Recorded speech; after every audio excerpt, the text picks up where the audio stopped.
Olá, sejam muito bem-vindos ao meu canal, o Calvete da Quantum Light. Eu me chamo Pedro Victor e hoje abordaremos um assunto bem interessante que é o inconsciente, certo? Se Lacan diz que o inconsciente é estruturado como uma linguagem, é porque as emoções correspondentes, o que leva um sujeito no campo intrapsíquico do próprio pensamento estão maculados em algo que não é consciente, ou seja, na dualidade, ou seja, no que não foi entendido, não foi compreendido, não foi esclarecido, não foi iluminado. Quando a pessoa está consciente, a pessoa está iluminada, está em estado de graça, né? Mas aí, gente, na esquizofrenia há uma separação da realidade, porque o sujeito não reconhece o Pai Nosso. Na verdade, tem fé, mas não conhece o Pai Nosso. Pode até não ter fé, pode ser de alguma religião, credo, crença, qualquer que for, mas tudo depende nas síndromes psicóticas, é que as transferências na congregação dos santos ou as contratransferências, ou até mesmo o silêncio, a unção do Espírito Santo, é o que leva o sujeito à morada do santo. Isso é o mais importante.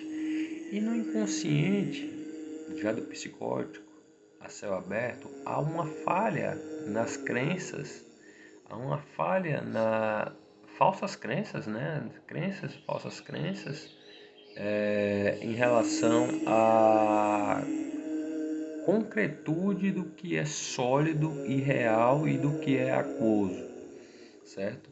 Se nós temos fé o suficiente para combater o bom combate e viver uma vida alegre, feliz, nós temos que ter bom ânimo. E esse bom ânimo é o que motiva o sujeito na sua psicologia para amar a sabedoria, amar Deus, né? Amar uns aos outros. Então, na psicose, o inconsciente ele tem uma falha, tem uma abertura da possibilidade. E a possibilidade do irracional leva à fantasia, leva ao delírio. E o delírio pode vir de forma ansiosa, pode vir multifacetado, com obsessões, né, que são encostos, né, espiritualmente falando. E essas coisas todas são umbrais, né? São coisas do submundo do ser. Quando o sujeito está no ser, nas alturas, o coração está entregue a Deus, há toda defesa, não há por que se preocupar com nada, com as interferências do ego.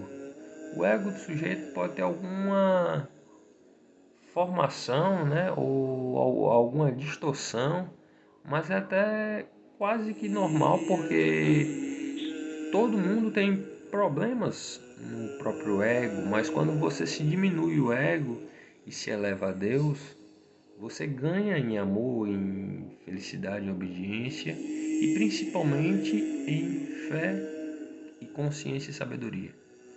Então o inconsciente, gente, quando a gente para pensar e se mete no campo do inconsciente, a gente cria um discurso, uma narrativa de que algo ali que não está consciente, fantasisticamente, né, fantasiosamente, é algo de real, mas não é real, porque retorna, né? Você calca no inconsciente uma crença, um belief, uma programação, algo de útil ou inútil, né, da dualidade e da própria subjetividade, e a pessoa acaba descambando no hemisfério infernal, né? Em outras palavras. Então, para que a pessoa se descontamine das programações psicológicas, né, que foram inconscientes, recalcadas, a pessoa deve ascender e ter fé para que tudo flua no fluxo de consciência eterna, né, da vida eterna.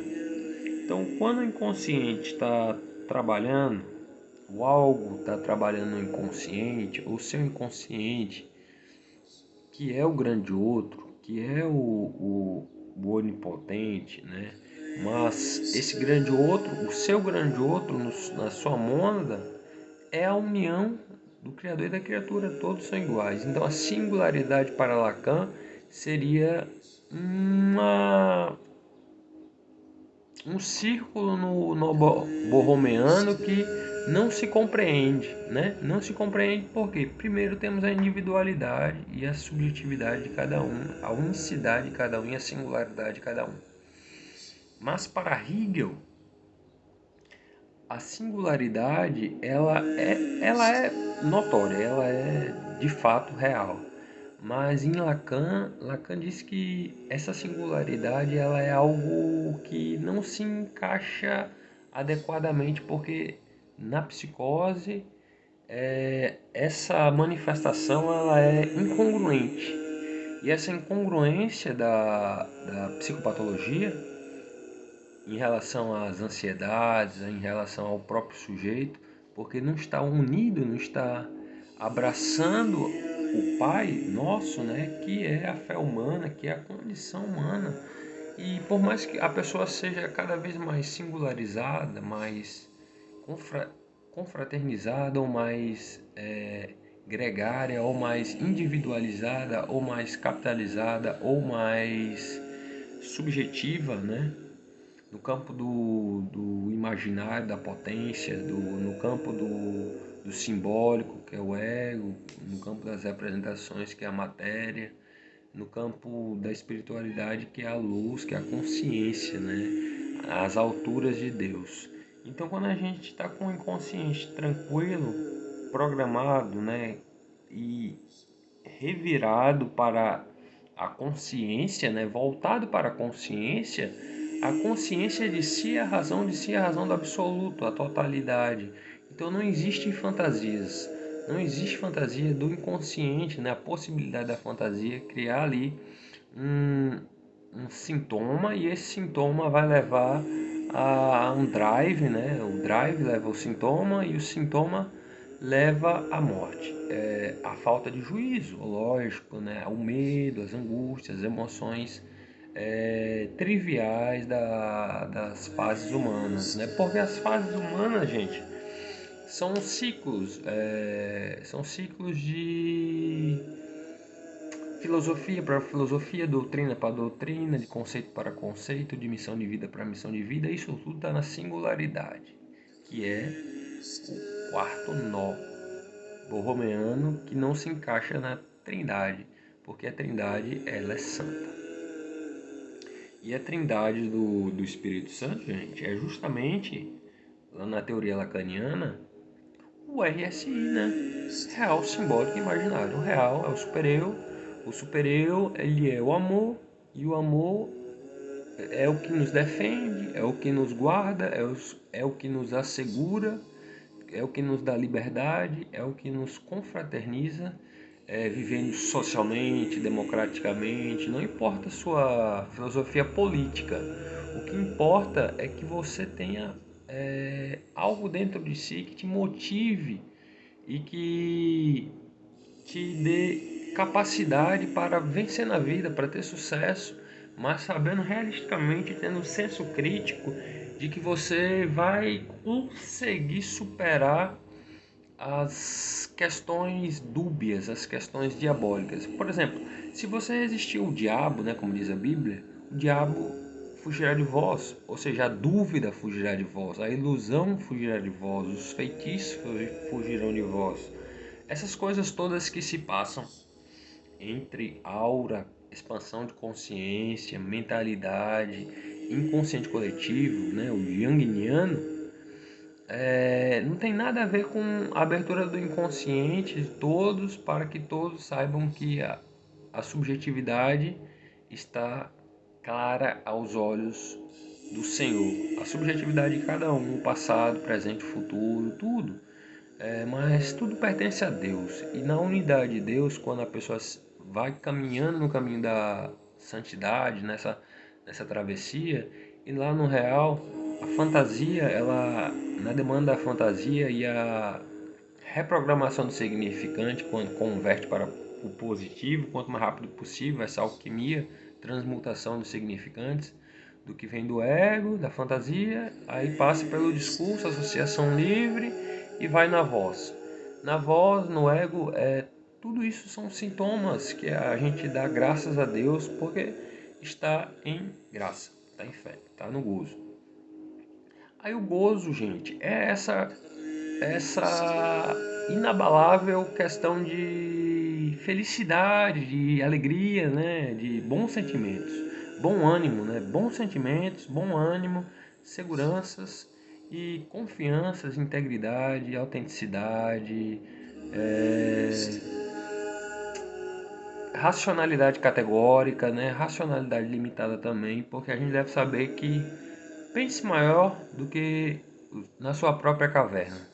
Pense maior do que você estando aqui na Terra, você tem uma cadeia, uma bolha de pensamento, uma bolha que ficou armazenada no seu subconsciente, de que algo foi traumatizado, algo foi congelado, algo foi não atualizado. E quando você acende a consciência para o Espírito Santo de Deus, você desmistifica tudo que é imaginação, metafísica, né, especulações, e passa a ser um sujeito da materialidade de volta à racionalidade científica. E a ciência também não é tudo, gente. A ciência sem Deus é nada. Então, com Deus, todas as ciências estão tranquilas, todas as ciências apreciamos, mas não as que corrompem a alma, mas sim as que dão um lugar de juízo à plenitude do ser e da sabedoria. Então que quando a gente parar para pensar, gente, é uma coisa que quase que não existe, porque né, a gente não precisa nem pensar, porque o pensar já é um pecado, né? Trazer para a matéria, trazer uma neurose. Então quando a gente não está pensando, mas assim a gente está sendo utilizado pela glória de Deus, do seu reino infinito, a pessoa está sendo consecutada nos significantes mestres para uma nova, um novo carisma, uma nova felicidade, uma nova memória, uma nova nostalgia da vida, uma nova reprogramação do inconsciente, do que foi traumatizado, do que foi calcado como sintoma negativo, né, como sintoma de ansiedade, sintoma de angústias, né? Uma angústia muito profunda pode levar a uma depressão, uma depressão é a falta de pressão de bom ânimo, mas tudo tem seu tempo nessa vida, né? Há tempo para sorrir, chorar, fantasiar, perverter, desperverter, ascender da clínica, e tá na Bíblia, né? As portas do inferno não prevalecerão contra a vossa igreja, o hospital, a clínica. Então você não precisa se preocupar em relação a o que acontece nas esferas superiores do mundo, porque tudo tem seu tempo. Se você guarda o amor, o zelo do amor do seu santo anjo guardião, na doutrina católica, né, os seus protetores, né, o seu superior, né, aí você está acendido, você não precisa se preocupar, porque você está no todo, você é a totalidade, o absoluto, você não precisa de pensamento, porque você compreende o que? O capital. Você compreende o que? Jesus.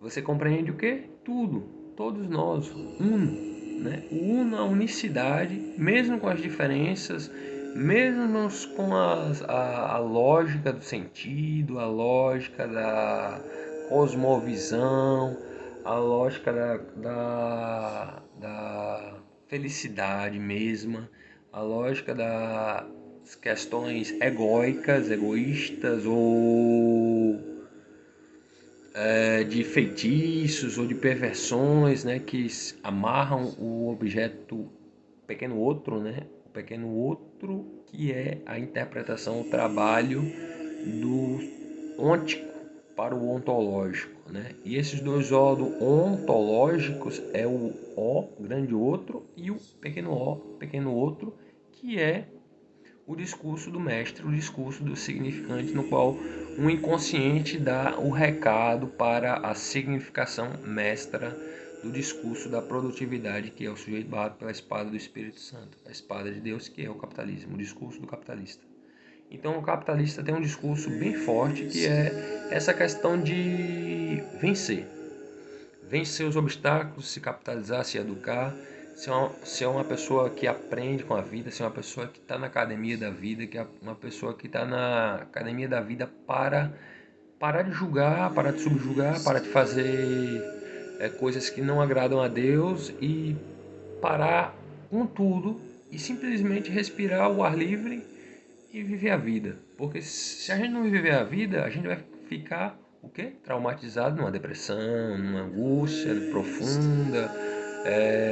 Mas mesmo assim não falta uma lógica de diferenciação para diferenciar o que era trauma, o que era pecado, o que era medo, angústia, fobia, né? Alguma coisa, né? Fora do quadrante, né? Que distorceu ali o caráter da alquimia, né? Do sujeito, né? Para a fé mesma, né? Do caminho reto, do caminho estreito. O caminho estreito é o caminho de que a fantasia, gente, é que cada um é a unidade, cada um é a unidade do Criador e da criatura, cada um é um, cada um tem seu nome, cada um tem sua destinação, cada um tem seu propósito, sua razão, e a gente não deve tirar nem razão de um, nem razão de outro. A razão subjetiva está no campo subjetivo de cada um, e o campo subjetivo de cada um é a vida interior, intrapsíquica ou extrapsíquica, ou interpolar, ou interrelacional, ou de fé mesmo, ou de determinação, de associação livre, porque tudo é relativo nessa vida. Tudo é relativo. Por exemplo, se a gente tem uma perspectiva, se a gente está perspectivado, por exemplo, numa depressão, ou numa ansiedade, numa crise de ansiedade, ou numa síndrome psicótica, como a esquizofrenia, né? A pessoa tende a criar paranoias, né? Tende a ter medos, porque o aparelho psíquico está funcionando com os objetos da libido preso, né? No inconsciente, o recalque, o calque quer dizer, e volta para o recalcado como real, como alucinações, delírios, né? Delírios fantasísticos, né? Ilusões de que a pessoa está vivendo em um mundo cheio de fantasia, um mundo onde não está acontecendo nada, um mundo onde está tudo parado e a pessoa está repartida, está tendo uma disruptura com a realidade. E a realidade da vida é a facticidade com a verdade. E a verdade é isso. A verdade, cada um deve conhecer a verdade, pois ela já sabe. Então, para que a gente possa ter uma mente lúcida, né, e caminhar com lucidez no caminho de cada um, no caminho de cada um, é necessário ter determinação, fé, coragem, né, atitude positiva, positividade, viver de positividade, bom ânimo, alegria, né, em tudo, dar graças a Deus a tudo, por tudo que passou, tudo que virá, tudo que é, tudo que não foi, tudo que sempre será, tudo que tem juízo, tudo que tem juízo. E tendo juízo, o inimigo não passa nem... A vibe do sujeito está tão alta que o inimigo não passa nem perto. Pode até falar abobrinha no seu ouvido aqui, do lado esquerdo, o inimigozinho, né? A coisinha ruim, o capetoide, mas aí não vai dar em nada não, porque sua felicidade, sua fé te salvou, certo? Então continuando, não dando razão ao diabólico, ao duvidoso, né? As más intenções, né? Dando valoração à ideação de que tudo é subjetivo e a gente deve, nesse momento pós-pandêmico, de Copa, ter felicidade e viver no ser, né? Aproveitar essa estação que está vindo aí e viver no ser, gente, é viver no fluxo de consciência infinita, que é a sua própria razão, seu próprio juízo, sua fé, sua felicidade, e cada um tá com Deus, tá tudo tranquilo. Cada um com Deus em qualquer fase do desenvolvimento, estado mental, estado de consciência, né? Tendo uma mentalidade de que tudo tem seu tempo, tempo de curar, tempo de adoecer, tempo de aprender, tempo de reaprender, tempo de desaprender algumas coisas que foram amarradas, tempo de conhecer, tempo de ser revelado e revelar a outro sujeito que há uma possibilidade para o seu problema de psicologia, se tratando de psicologia. Porque se você vive com amor na unção, você caminha o caminho do Senhor, o Senhor há de te defender, o Senhor há de te proteger, o Senhor há de te abençoar, o Senhor há de te agraciar, contanto que você viva determinado na positividade, o pensamento positivo, o pensamento lógico, né? Na razão, isso é razão. Fora disso, é introspecções elucubrativas da imaginação que não são reais. A pessoa começa a imaginar demais, tem excesso de pensamento, tem hiperatividade, isso leva à ansiedade, e a ansiedade leva ao delírio, e o delírio leva às alucinações, né? Que são algumas coisas que não são reais, são do próprio âmago do sujeito ali, que ele coletou de ideias negativas e ficou configurado no inconsciente como algo programado, né? Como algo infernal, né? Como uma bolha, uma egrégora social, lógico, né? Mas de que não está impondo a sua moral, o seu respeito. E o respeito é tudo, gente. O respeito é a base fundamental para que a gente possa viver numa fraternidade tranquila, apreciando todas as coisas, né? E sendo apreciado também pelo todo, um por todos, todos por um e todos por todos. Então, que quando a gente ama tudo. Quando a gente ama tudo, a gente não tem inimigo, a gente não tem má fé, a gente não tem intenções de desejar demais. Entrega tudo nas mãos de Deus e seja o que Deus quiser. Shalom para ti, irmão. Muito obrigado e até a próxima. Tchau, tchau. Seja o que Deus quiser, não nós. Seja o que Deus quiser. Deus, nenhum outro. Só Deus pode. Deus. Fé, trabalho, dignidade, liberdade. Amém?